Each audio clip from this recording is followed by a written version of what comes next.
Champion funny car driver Kenny Bernstein dominated drag racing in 1985 with an amazing 6 NHRA national event victories. Long recognized as one of the most successful teams on the track, the Bud King operation headed by Bernstein is also considered one of the most professionally run businesses in all of motorsports. Well, most people obviously see me at the racetrack all the time, and they see me in my driving suit, and they don't very often get to see the business side of what goes on in our sport. And it is a day-to-day business. In fact, business, it is what is known as big business. If we didn't have the large companies involved in our sport, or in motorsports in general, there wouldn't be any motorsports, and especially in drag racing, it's just as true.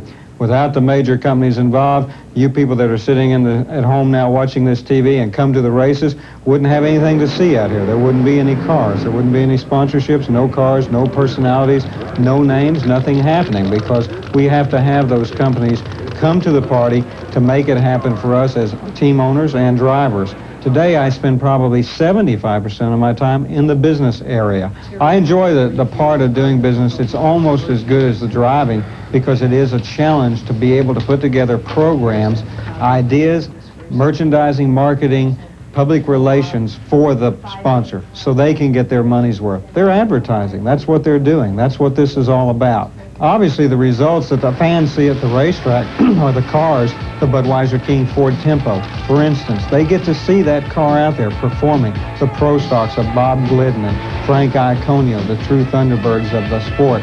They get to see that. And again, if it wasn't for the sponsor, that wouldn't be possible. It all transfers back to the racetrack itself. The beautiful signage, the facilities, the organization, National Hot Rod Association, all comes back and happens because of the involvement of business.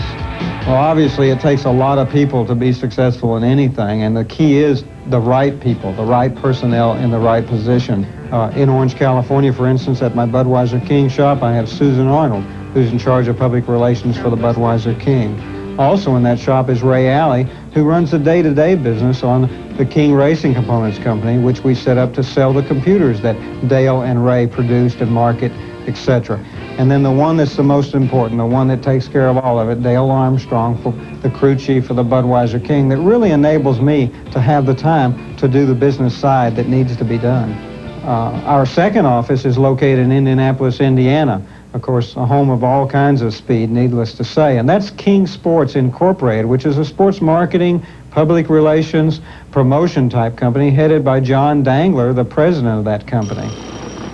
Though he leaves the ringing telephones and his office behind on race day, Kenny Bernstein still pursues the business side of racing at the track. We're running 2 runs today, one at noontime and one at 3 this afternoon as far as the race car goes. But I was here at 8 o'clock this morning with a meeting with Ron Winter from Budweiser, Mr. Jim Bowen from Motorcraft. We got into a meeting at 8 o'clock. Joan Feely came into the meeting also. And just continuous things like that throughout the day. Yesterday, for instance, I did 8 or 9 interviews in between the mixture of the business and trying to get the car prepared to race. So it's not just, unfortunately, get to come and race the car anymore. There's a lot of business that goes on. This afternoon, we've got the same situation again. A couple of more meetings are already set up this afternoon with sponsors and people that we do business with on a day-to-day basis. For funny car champion Kenny Bernstein, winning means more than just racing. It means taking advantage of all the opportunities available at the track. All the companies that have developed have come from, actually, the drag racing funny car side. One of these, of course, is King Racing Components, and that's the computer side of the company. Dale decided 2.5 years ago, that we should get into the computer side and make that work in a race car and live in that environment.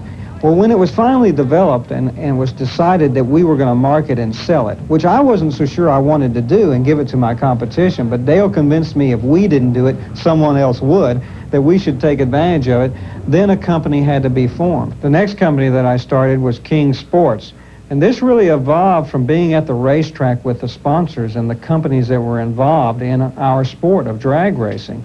And we found out that it didn't matter whether it was drag racing, it could be any kind of racing, that the companies needed the help, the personnel, the expertise in racing to help promote their products and to do more to get their customers aware of what was going on and why they were in racing.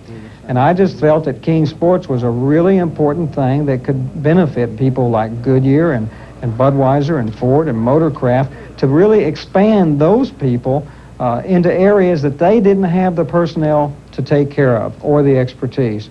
For me, all this is really a challenge, not only from the driving of the race car to be a Winston World Champion, but also for me to work with the companies and try to make them champions along with me, to cross that line of business and racing together, to make it happen so that they're happy, not the fact that they just put Budweiser on the side of my Ford Tempo, but the fact that they're proud to be there and they've carried it a step further with an ad in Sports Illustrated and Popular Hot Rodding, an own TV commercial that Budweiser just did for the Budweiser King. That's the final, ultimate outcome that makes it all worthwhile and a winner.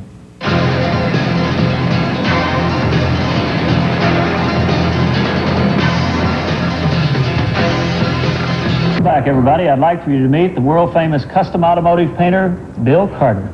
Bill, you've done some work on some very famous race cars. Yes, we have, RC. We've done drag race cars for stars like Shirley Muldowney, Tim Gross in the funny car field. We've also done the Pennzoil Chaparral cars when Jim Hull was racing with them. So we've been lucky. We've kind of run the gamut. You know, watching them on TV as they fly by, they're really works of art, but at the same time, you have to work in the product's name on the side. Yes, we do. It's a blend of custom painting techniques and art and also commercialism. It's really a commercial art thing. Steve Stanford, that's here with us, does a lot of logo design and layout for these cars. And a lot of these cars are preconceived on the drawing board before we even put one coat of paint on them. Well, where did you get your start? Well, that 56 Buick out there is a good starting place. We started pinstriping in our garage when we were in high school. That looks very difficult. What's the hardest part about pinstriping? Consistency of the paint is real important with pinstriping, and the amount of paint that's on the brush and the flow that you get. And the boat is beautiful. I mean, that's got to be really difficult to do. The custom painting on it, you have a lot of overlays. You have pearl bases and candy overlays. Color arrangement is a key factor on a custom paint job. Well, looking around, it looks like you do just about everything. We try to. We've been lucky. We run the gamut here, between fine restorations on Ferraris and Corvettes to commercial stuff in the race car field. We have a wheel stand truck here we're working on right now that's in the primer stage. Funny cars, you name it. We kind of run the whole spectrum. You know, after seeing your work on television for years, it's a pleasure to finally get to meet the world-famous Bill Carter. Thank you very much, RC. Pleasure. Thank you. You bet. You know, even if you don't have a custom paint job on your car like these, you still want it to look great. And recently, Steve Evans had the opportunity to learn some detailing tips.